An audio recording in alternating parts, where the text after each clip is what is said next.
Imagina que un hombre te mira a los ojos y te dice: me estoy muriendo. Tengo un cáncer terminal. Si no me ayudas, me queda poco tiempo de vida. Necesito vuestro impulso de verdaderamente vencer a la muerte. Porque está tocando a la puerta.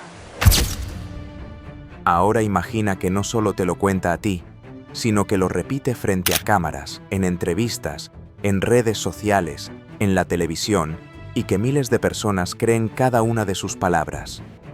Entre ellos, actores, cómicos y deportistas conocidos, que compartieron su historia con el corazón en la mano. Porque, ¿quién tendría el valor de dudar de alguien que asegura estar condenado a muerte? Pero todo era mentira.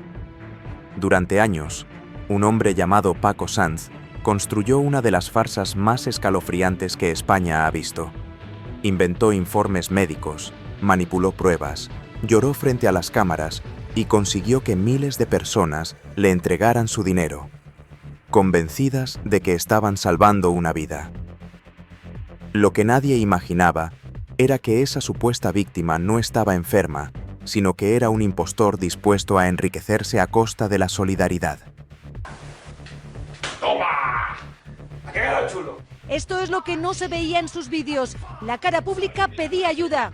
Porque no hay peor dolor que lo desconocido. La cara oculta se mofaba de los donantes. Ahora me he metido aquí la sonda, pero la verdad que no sé si me la van a meter por la nariz o me la van a meter por el culo, ¿sabes?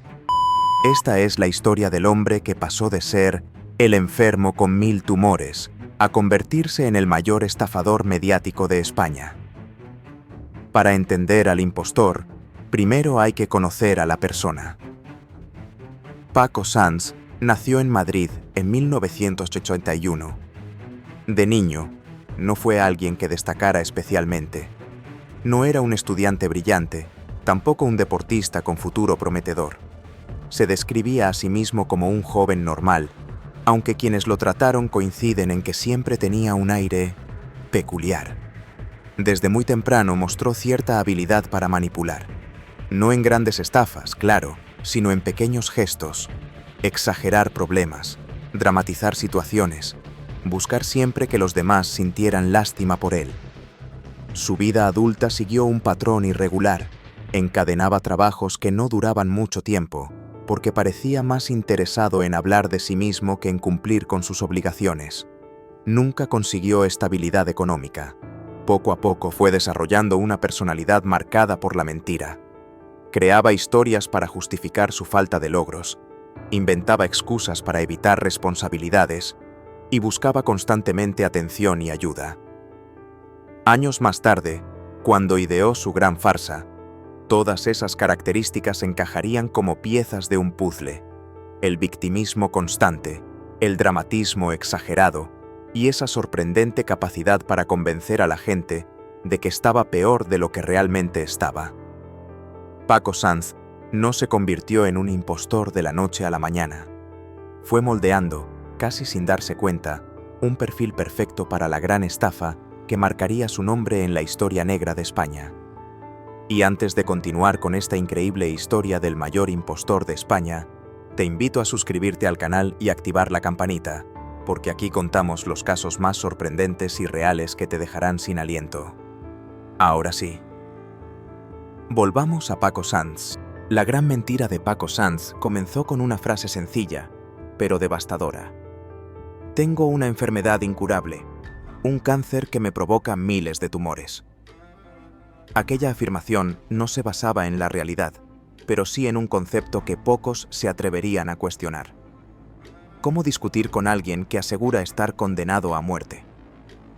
Paco aseguraba padecer un síndrome de Cowden, una rara enfermedad genética que, según él, le generaba tumores por todo el cuerpo. Se autoproclamó el hombre de los 1000 tumores. Esa etiqueta se convirtió en su marca personal, en el núcleo de su historia trágica. Mostraba informes médicos con lenguaje técnico, pruebas supuestamente emitidas por especialistas, imágenes que resultaban imposibles de verificar para la mayoría de la gente. La mayoría veía papeles con sellos, firmas y cifras médicas incomprensibles. Y creía sin dudar. No bastaba con decir que estaba enfermo. Necesitaba que el público sintiera que su vida pendía de un hilo. Así que hablaba de tratamientos experimentales en el extranjero, de intervenciones urgentes y de fármacos inalcanzables por su precio. Con cada aparición, su relato se volvía más oscuro. Contaba que los tumores crecían sin control, que el tiempo se agotaba, que la medicina española le había dado la espalda. Se presentaba como un hombre condenado por la biología y abandonado por el sistema, y así, mientras la gente se conmovía con su suplicio, él levantaba el primer pilar de su estafa. No solo había inventado una enfermedad, había creado un personaje. Paco ya no era un hombre corriente. Era el enfermo terminal que pedía ayuda para sobrevivir. Paco Sanz sabía que, para que su mentira funcionara, no bastaba con contar su historia. Tenía que construir un escenario convincente. Lo primero fue abrir perfiles en redes sociales. En ellos compartía fotos de hospital, mensajes desesperados, actualizaciones constantes sobre su estado de salud. Cada publicación estaba cuidadosamente diseñada para generar compasión. Imágenes en bata, sondas, primeros planos de su rostro cansado, textos cargados de dramatismo. Pero dio un paso más allá. Fundó una supuesta asociación solidaria que, según él, tenía como único objetivo financiar su tratamiento en Estados Unidos. Un tratamiento experimental que, casualmente, costaba miles de euros. En entrevistas hablaba de médicos extranjeros, de fármacos inaccesibles en España, de operaciones que nunca terminaban de llegar. Su estrategia era clara: mantener a su público en un estado de urgencia constante. Siempre había una intervención próxima, un viaje pendiente, una factura médica al borde del vencimiento. Los números de cuenta para ingresar donaciones estaban visibles en todas sus plataformas. No había intermediarios. Todo el dinero iba directamente a él. Y para reforzar la credibilidad, buscaba entrevistas en medios de comunicación locales y nacionales. Con una habilidad sorprendente, sabía cómo tocar las fibras sensibles de cada presentador. Hablaba de la muerte, del miedo, de su madre preocupada, de noches sin dormir por el dolor. Poco a poco, su relato se convirtió en un fenómeno mediático. Ya no era un hombre anónimo. Era el símbolo de la lucha contra una enfermedad rara, un rostro reconocible que pedía ayuda a un país entero. Lo que nadie sabía entonces era que aquel teatro no tenía nada de solidario. Era un montaje perfecto para que cada lágrima derramada terminara en su cuenta bancaria. El verdadero golpe maestro de Paco Sanz fue entender que, si quería llegar a más gente, necesitaba aliados con influencia. Y ahí entraron en juego los famosos. Sanz sabía que nadie cuestionaría su historia si figuras públicas, rostros queridos por la audiencia, daban la cara por él. Así que comenzó a acercarse a actores, cómicos y cantantes conocidos. Siempre con el mismo argumento: estoy muriendo, necesito ayuda, cualquier gesto puede salvarme la vida. Poco a poco fue sumando nombres. Algunos de ellos hicieron vídeos pidiendo donaciones en sus redes sociales, otros compartieron mensajes de apoyo, e incluso hubo quienes lo visitaron personalmente. El impostor se fotografiaba con ellos y publicaba esas imágenes como pruebas de que su historia era auténtica. Entre los rostros más mediáticos que cayeron en la trampa se encontraban cómicos como José Mota o personalidades como Risto Mejide, que compartieron públicamente su caso pensando que se trataba de una auténtica lucha contra la muerte. El efecto fue inmediato. Cada vez que un famoso hablaba de él, las donaciones aumentaban. Gente anónima ingresaba dinero movida por la idea de estar respaldando una causa real. Y los que dudaban, al ver a esos referentes implicados, terminaban cediendo. Paco entendió rápido el poder de esa red de influencia.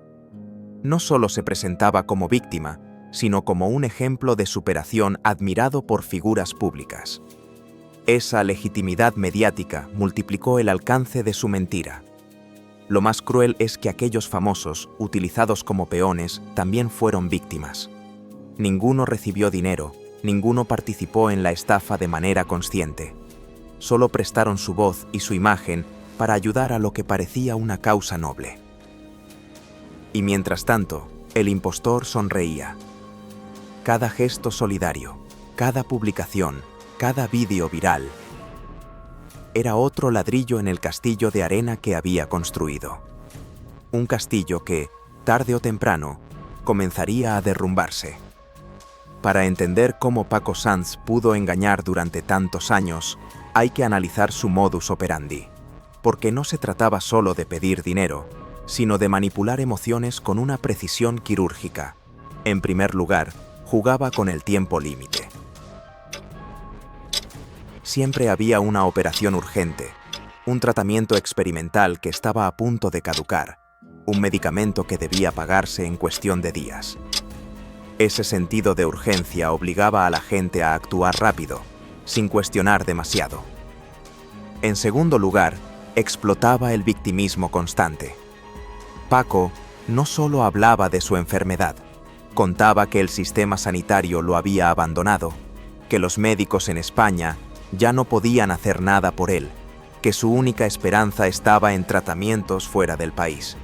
Se pintaba como un luchador incomprendido, un hombre contra el mundo. En tercer lugar, recurría al chantaje emocional. Publicaba fotos suyas en hospitales con la mirada perdida, con expresiones de dolor. Añadía frases desgarradoras. Hoy no sé si veré otro amanecer. Me duele pensar en mi madre cuando me vaya. Además, utilizaba un recurso muy poderoso, la culpa social. Si alguien dudaba de su historia, lo señalaba como insensible, como alguien incapaz de empatizar con un enfermo terminal. Esa presión colectiva hacía que pocos se atrevieran a cuestionarlo públicamente. Y como guinda, estaba su capacidad para memorizar detalles médicos. Hablaba con naturalidad de supuestos diagnósticos, de términos técnicos que sonaban complejos, pero que la mayoría no podía verificar. Esa jerga especializada le daba un aire de credibilidad imposible de desmontar para un ciudadano común. Paco Sanz no era un improvisado. Cada lágrima, cada palabra, cada silencio estaba calculado. Su teatro emocional se basaba en 3 pilares: urgencia, compasión y culpa. Una combinación letal que transformó la solidaridad de miles en el combustible de su engaño. Necesito vuestro impulso, de verdaderamente vencer a la muerte, porque está tocando a la puerta. El gran objetivo de Paco Sanz no era la compasión ni la visibilidad mediática. Todo eso era un medio para un fin: el dinero. Durante años, el impostor abrió varias cuentas bancarias donde pedía donaciones directas. Los números de cuenta aparecían en todas sus publicaciones y entrevistas, como si fueran parte inseparable de su enfermedad. El argumento siempre era el mismo: necesitaba dinero para pagar un tratamiento experimental en Estados Unidos. Un tratamiento que, según él, podía salvarle la vida, pero que costaba decenas de miles de euros. No había intermediarios, ni fundaciones reales que gestionaran esos fondos. Todo terminaba en su bolsillo. Y lo más sorprendente es que muchísima gente nunca pidió justificantes, facturas ni comprobantes médicos. La compasión fue suficiente. El resultado: más de 250.000 euros recaudados en pocos años.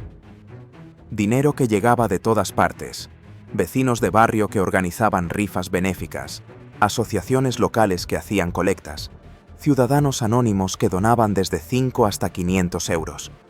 Y, por supuesto, aportaciones generosas de personas influyentes, convencidas de que su gesto era un salvavidas para alguien condenado a muerte.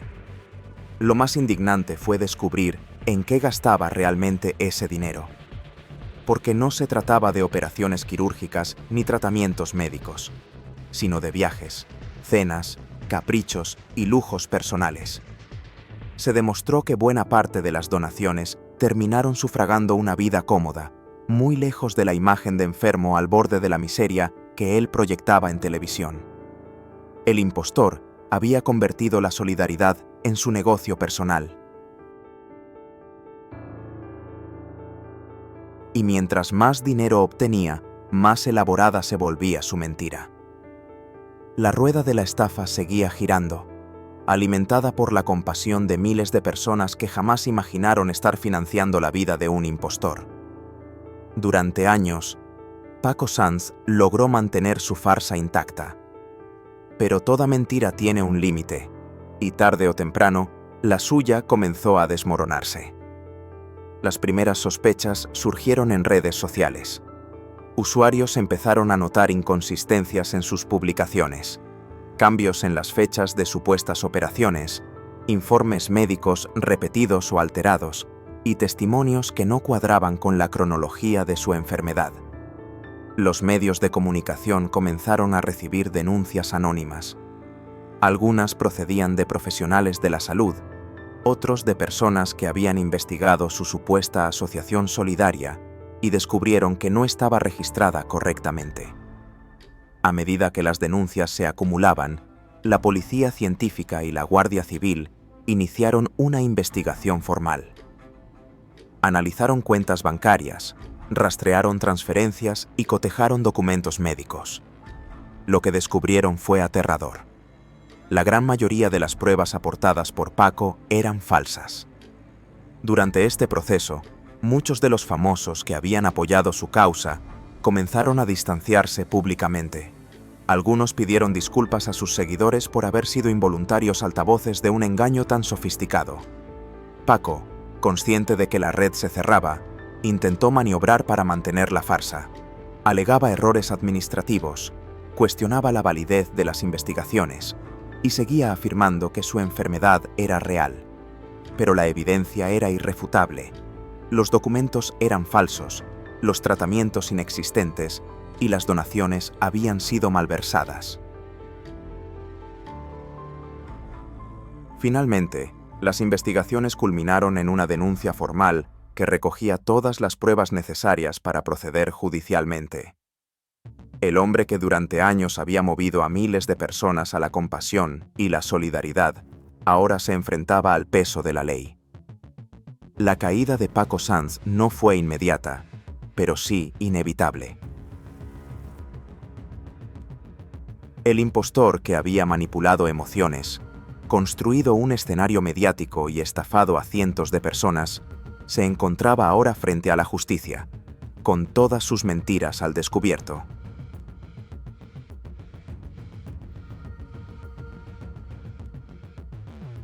Tras meses de investigación, las autoridades dieron el paso definitivo: la detención de Paco Sanz. La noticia conmocionó a España. El hombre que durante años había sido presentado como un enfermo terminal, llorando frente a cámaras y pidiendo ayuda a todo un país, ahora era señalado como el mayor estafador mediático del país. En el momento de su arresto, los agentes hallaron documentos falsificados, informes médicos manipulados y registros bancarios que confirmaban las transferencias de las donaciones hacia cuentas personales. Cada detalle de su farsa estaba documentado y cada prueba apuntaba a un plan meticulosamente diseñado. Durante el juicio, Paco intentó justificar sus acciones. Alegó problemas psicológicos y señaló que nunca tuvo la intención de hacer daño a nadie. Insistió en que su enfermedad era real, aunque la evidencia científica y testimonial lo desmentía de manera categórica. Los fiscales presentaron un caso sólido: decenas de víctimas, miles de euros desviados, documentación falsificada y testimonios de famosos que habían sido manipulados sin saberlo. Cada argumento fue acompañado de pruebas tangibles: correos electrónicos, imágenes, publicaciones en redes sociales y movimientos bancarios.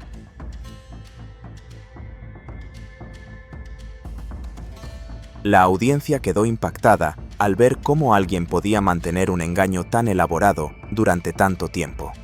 Al inicio del juicio, las partes han acordado una condena penal de 2 años de cárcel. Paco Sanz padece una de las llamadas enfermedades raras, unos tumores benignos sin riesgo vital.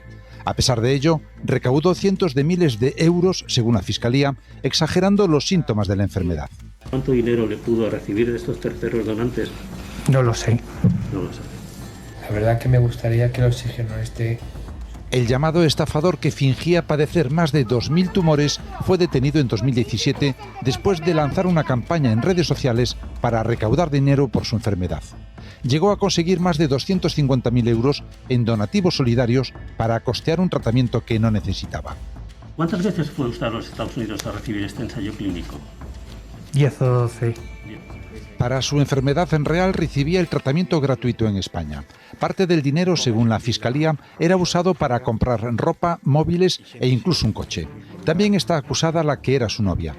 ¿Por qué usted le ayudaba a recaudar? Porque él siempre me decía que necesitaba dinero para irse a Estados Unidos y curarse.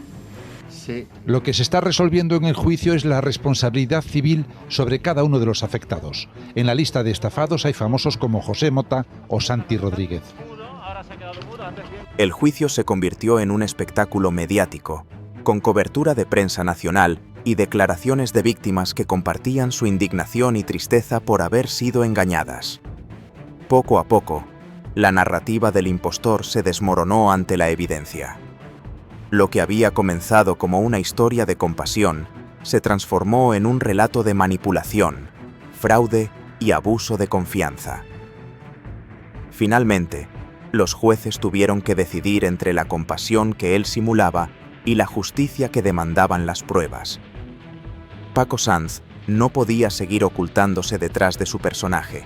El teatro había terminado y la justicia comenzaba a tomar su lugar.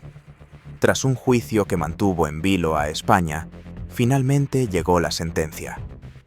Paco Sanz fue condenado por estafa continuada y apropiación indebida, con penas que reflejaban la gravedad de su engaño y la magnitud de su fraude.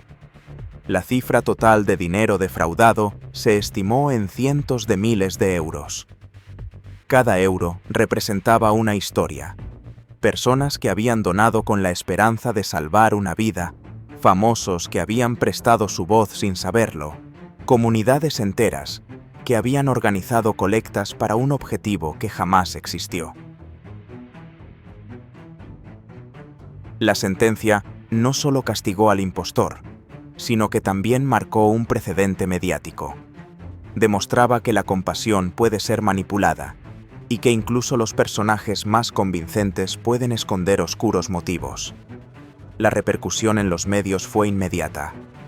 Programas de televisión, periódicos y plataformas digitales publicaron reportajes sobre la estafa, repasando la trayectoria de Paco, sus mentiras y las víctimas que habían caído en su red. El público, atónito, debatía cómo alguien podía sostener una mentira tan elaborada durante tantos años. Entre las reacciones sociales hubo indignación, tristeza y también lecciones aprendidas. Muchos reconocieron que la confianza puede ser un arma de doble filo y que la verificación es esencial, incluso cuando la causa parece noble. Para Paco Sanz, la condena significó la caída definitiva. Ya no había cámaras, ni lágrimas escenificadas, ni mensajes conmovedores en redes sociales. Solo la justicia enfrentando la magnitud de su fraude. Su caso sigue siendo recordado como una advertencia sobre el peligro de la manipulación emocional y la importancia de cuestionar lo que se nos presenta como verdad absoluta. Una historia que pasó de la compasión a la estafa, dejando tras de sí una estela de engaño y reflexión para toda España. La historia de Paco Sanz nos recuerda que no todo lo que parece real lo es. La compasión puede ser manipulada, la confianza puede ser aprovechada, y una mentira bien construida puede afectar a miles de personas. Su caso es una advertencia. Siempre debemos cuestionar, verificar, y no dejar que las emociones nublen nuestro juicio. La solidaridad es poderosa, pero también requiere cuidado y atención. Si esta historia te ha impactado y quieres seguir descubriendo casos reales que parecen sacados de películas pero son completamente ciertos, No olvides darle like, suscribirte al canal y activar la campanita de notificaciones para no perderte ninguno de nuestros próximos vídeos. Gracias por acompañarnos en este viaje por la historia del mayor impostor de España. Nos vemos en la próxima entrega, donde exploraremos nuevas historias que te dejarán sin palabras.